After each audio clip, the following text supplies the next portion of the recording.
आउज़ बिल्लाहि मिनश्शैतानिर्रजीम बिस्मिल्लाहिर्रहमानिर्रहीम। ज़मा इज़्ज़तमंदो मशरानो कशरानो ज़नानो अस्सलामु अलैकुम वरहमतुल्लाहि ताला बरकातुहू।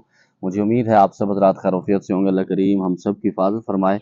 अल्लाह रब्बुल इज़्ज़त तमाम उम्मत मुस्लिमों को अपना प्यारा घर अपने हबीब सल्लल्लाहु ताला अलैहि व आलिहि वसल्लम के रोज़े पाक की बाअदब हाज़िरी बार बार नसीब फरमाए। मुअज़्ज़ज़ ख़वातीन हज़रात, चिल्लाकशी की इस में आप तमाम को खुशामदीद कहता हूँ। अगर आपको कोई भी सवाल हो अमलियात के मुतालिक, चिल्लाकशी के मुतालिक, हिसारात के मुतालिक, जो लोग चिल्लाकशी करना चाहते हैं या अमलियात सीखना चाहते हैं वो भी रब्ता कर सकते हैं। जो लोग अपने मरीज़ों के मसाइल खुद हल करना चाहते हैं, दोपहर 3 से लेकर शाम 6 बजे तक आपकी खिदमत के लिए हाजिर होता हूँ। इस दरमियान अपने मसाइल डिस्कस किए जा सकते हैं। मुअज़्ज़ज़ ख़वातीन हज़रात, आज की वीडियो में काफ़ी सारे सवालात पर बात होगी। अस्सलामु अलैकुम, मेरे पास एक जिन है, वो मेरे सामने नहीं आ रहा। उसका कहना है कि मेरा दिल कमज़ोर है, इसके लिए क्या करूं? वालेकुम सलाम व रहमतुल्लाहि व बरकातुहू। इसके लिए आपको आसान अमल बताता हूं। आजकल गर्मी है, आपने बादाम ले लेने हैं और रात को आपने उसको भिगो कर रखना है, उसका घोटा बनाना है जैसे पहलवान लोग बनाते हैं। वो आपने जिन को पिलाना है, इंशाअल्लाह ताला उससे मजबूत हो जाएगा। ये जो जिन खबीस आपको कह रहा है ना कि मैं कमज़ोर हूँ, आपके सामने नहीं आ सकता, दाटूल बकवास दे, ये आपको सिर्फ उल्लू बना रहा है, इसकी हकीकत नहीं है। ये आपके वसवसे हैं जो आप सोच रहे हैं। आप ये समझते हैं कि आपके पास जिन है, ना आपके पास कोई जिन है, ना इस तरह के मामलात हैं। ये सिर्फ वसवसे आते हैं ख्वाब के अंदर, या फिर आदमी बैठा होता है उसको महसूस होता है कोई चीज़ आगे पीछे चली गई है।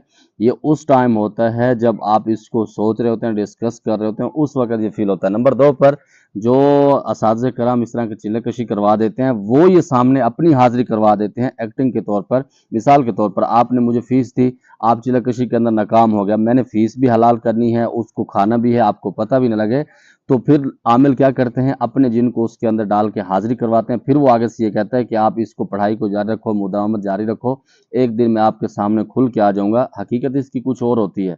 हकीकत ये होती है कि वो उस्ताद उस चिल्ले के अंदर आपको कामयाब नहीं करवा सका होता, वो सिर्फ आपको उल्लू बनाने के लिए अपने जिन को अंदर डाल के ये बातें करवा देता है।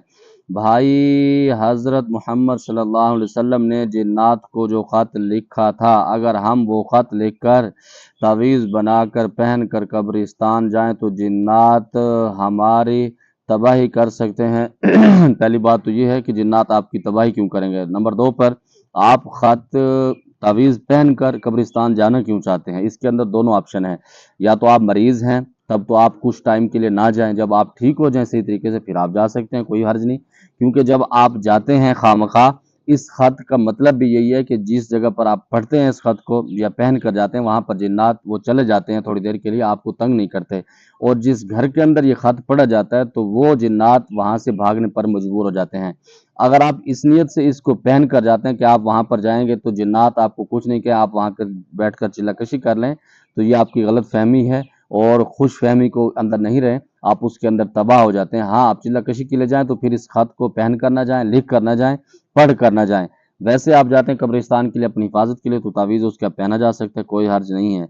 अस्सलामु अलैकुम वरहमतुल्लाहि वबरकातुहू। उस्ताद जी, हमारे यहाँ पर 2 दरबार हैं और एक शेखुल उलूम का है। मेरे पास दोनों दरबार हैं, मैं कौन से ऊपर जाऊँ? वालेकुम सलाम व रहमतुल्लाहि व बरकातहू। दरबार किसी के ऊपर भी जा सकता है, लेकिन मेरा आपको ज़ाती मशवरा है कि आप किसी अच्छे मुर्शिद से बैत होकर अपने सलासिल उससे तय करें।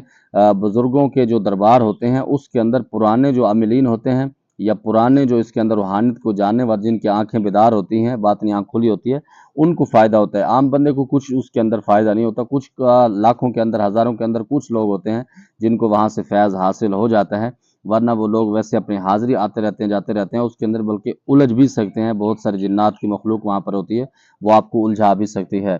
हज़ूर, नाद अली की ज़कात अदा करने और इसका आमिल बनने का तरीका वज़ाहत कर दें। अस्सलामु अलैकुम। वालेकुम सलाम व रहमतुल्लाहि व बरकातुहू। नाद अली शरीफ का मैं अमल नहीं करवाता और मैं इसको सही भी नहीं समझता, तो इस वजह से माज़रत चाहता हूँ। भाई, गर्मी या सर्दी दूर करने के लिए कोई अमल होता है? जी बिल्कुल है। आजकल गर्मी चल रही है, इसका एक आसान अमल आपको बताता हूँ। अगर आप पाकिस्तान के अंदर हैं तो आपके लिए ज़बरदस्त है। इंडिया के अंदर हैं तो वहाँ पर भी आप ये अमल कर सकते हैं। दूसरी किसी कंट्री में तो उसके अंदर मैं कुछ नहीं कह सकता, क्योंकि ये चीज़ें इस अमल के लिए जो ज़रूरत होंगी वो बाज़ू का किसी कंट्री से मिलते हैं, किसी से नहीं मिलते। अगर आप पाकिस्तान में हैं तो आपने फ्रूटों वाली दुकान पर जाना है, उसको कहना है कि मुल्तानी चौंसा दो आप। चौंसा जो आम होता है वो आपने लेना है अपनी हैसियत के मुताबिक 10 किलो 15 किलो जितना आप खरीद सकते हैं, जितना आप खा सकते हैं, आपकी फैमिली साथ है या जो भी है। उसके बाद अच्छा सा स्विमिंग पूल का आपने बंदोबस्त करना है, वहाँ पर जाके उस आमों को बर्फ़ के अंदर डाल दें किसी टब के अंदर, वो आप रख दें और उसके बाद आप वहाँ पर इंजॉय करना शुरू कर दें। स्विमिंग के अंदर आप स्विमिंग करना शुरू कर दें, नहाना शुरू कर दें। कुछ गर्मी वहाँ से उतरेगी, कुछ ये ठंडे आम खाएंगे। ये अमल सिर्फ आपने आज से 1.5 महीना तक करना है, इंशाल्लाह आपकी गर्मी उतर जाएगी। नंबर 2 पर जब सर्दी आ जाए तो तब भी ये अमल आपने रिपीट करना है। सर्दियों के अंदर आपने मुल्तानी सोन हलवा मांगना है और उसके साथ गरम गरम चाय या गरम गरम दूध इस्तेमाल करना है, इंशाल्लाह सर्दी भी उतर जाएगी।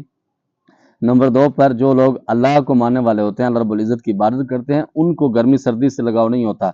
और दूसरे नंबर पर जो लोग नाशुक्री करते हैं, गर्मी सर्दी हर चीज़ के मामलात उनको महसूस होते हैं। जो लोग हर हाल में अल्लाह रब्बुल इज़्ज़त की पाक ज़ात का शुक्र अदा करते हैं तो उनको गर्मी सर्दी से कोई फ़र्क नहीं पड़ता। और नंबर 2 पर गर्मी या सर्दी हमारी सेहत के लिए बेहतरीन होती है। अल्लाह रब्बुल इज़्ज़त की तरफ से बहुत सारी चीज़ें इसके अंदर मिलती हैं। मतलब जो बंदे के जिस्म से पसीना नहीं निकलता वो आदमी सुस्त हो जाता है, उसके अंदर पसीना भी निकलना चाहिए। उस तबीयत बेहतर के लिए ये सारी चीज़ें ज़रूरी हैं। अस्सलाम वालेकुम कारी साहब, असली फ़िरोज़े की निशानी क्या होती है? अल्लाह पाक आपकी खैर फरमाए। वालेकुम सलाम व रहमतुल्लाहि व बरकातुहू।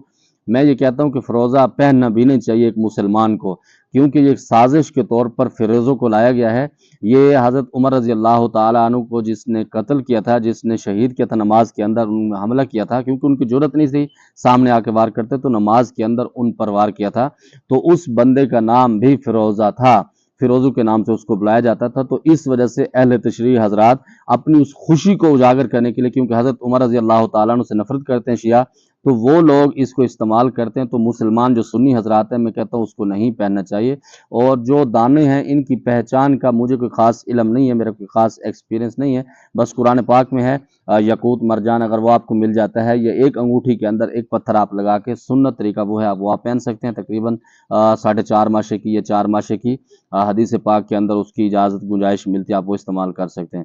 अस्सलाम वालेकुम पीर साहब, एक शहर से दूसरे शहर का मरीज़ का इलाज कर सकते हैं पीरा से या फ़ोटो से या माँ बाप का नाम से तस्वीर से कैसे कर सकते हैं? वालेकुम सलाम व रहमतुल्लाहि व बरकातुहू। कुछ आमिलीन ऐसे होते हैं कि एक दरिया से दूसरी दरिया तक इलाज नहीं कर सकते, उनके मुवक्किलात काम नहीं करते। नंबर 2 पर जो लोग फ़कीरी के अंदर इलाज करते हैं, फिर वो दुनिया के किसी कोने के अंदर भी कहीं से भी बैठ के इलाज कर सकते हैं। वो तस्वीर बाज़-औक़ात देखते हैं, बाज़-औक़ात तस्वीर की उसके अंदर ज़रूरत नहीं पड़ती, ये कैफ़ियत देखी जाती है। बाज़-औक़ात नाम से भी इलाज हो जाता है, बाज़-औक़ात तसव्वुर से भी हो जाता है। इसके अंदर कोई दूसरी राय नहीं है, तो इसलिए बआसानी से आप लोग इलाज कर सकते हैं। नंबर 2 पर अगर आप अमलियात के रूह से करते हैं, फिर उसके ऊपर आपको फ़ॉलो करना पड़ता है। और अल्हम्दुलिल्लाह इस फ़कीर ने पूरी तकरीबन वर्ल्ड के अंदर बहुत सारे मरीज़ों का इलाज किया भी है, कर भी रहा हूँ। अल्हम्दुलिल्लाह उसका रिज़ल्ट भी मिलता है, किसी किस्म की कोई प्रॉब्लम नहीं होती है। अस्सलाम वालेकुम भाई साहब, कुछ आमिल बोलते हैं कि हमज़ाद को मुस्लिम बनाना नहीं चाहिए, इसकी हकीकत क्या है? वालेकुम सलाम रहमतुल्लाह। आपको कोशिश करनी चाहिए, वो इसलिए मना करते हैं कि जब आप हमज़ाद को मुसलमान करने की कोशिश करते हैं तो उसके अंदर आपका ख़ानदान तबाह होने का बहुत ज़्यादा चांस होते हैं, आपके ईमान तबाह होने के चांस होते हैं, तो इस वजह से मना करते हैं। मुझे उम्मीद है आपके जो सवालात थे आपको जवाब मिल गया होगा। कोई बात बुरी लगी हो दिल से माज़रत चाहता हूँ। ज़मादा पारा ख़ास दुआ का अल्लाह पामाना।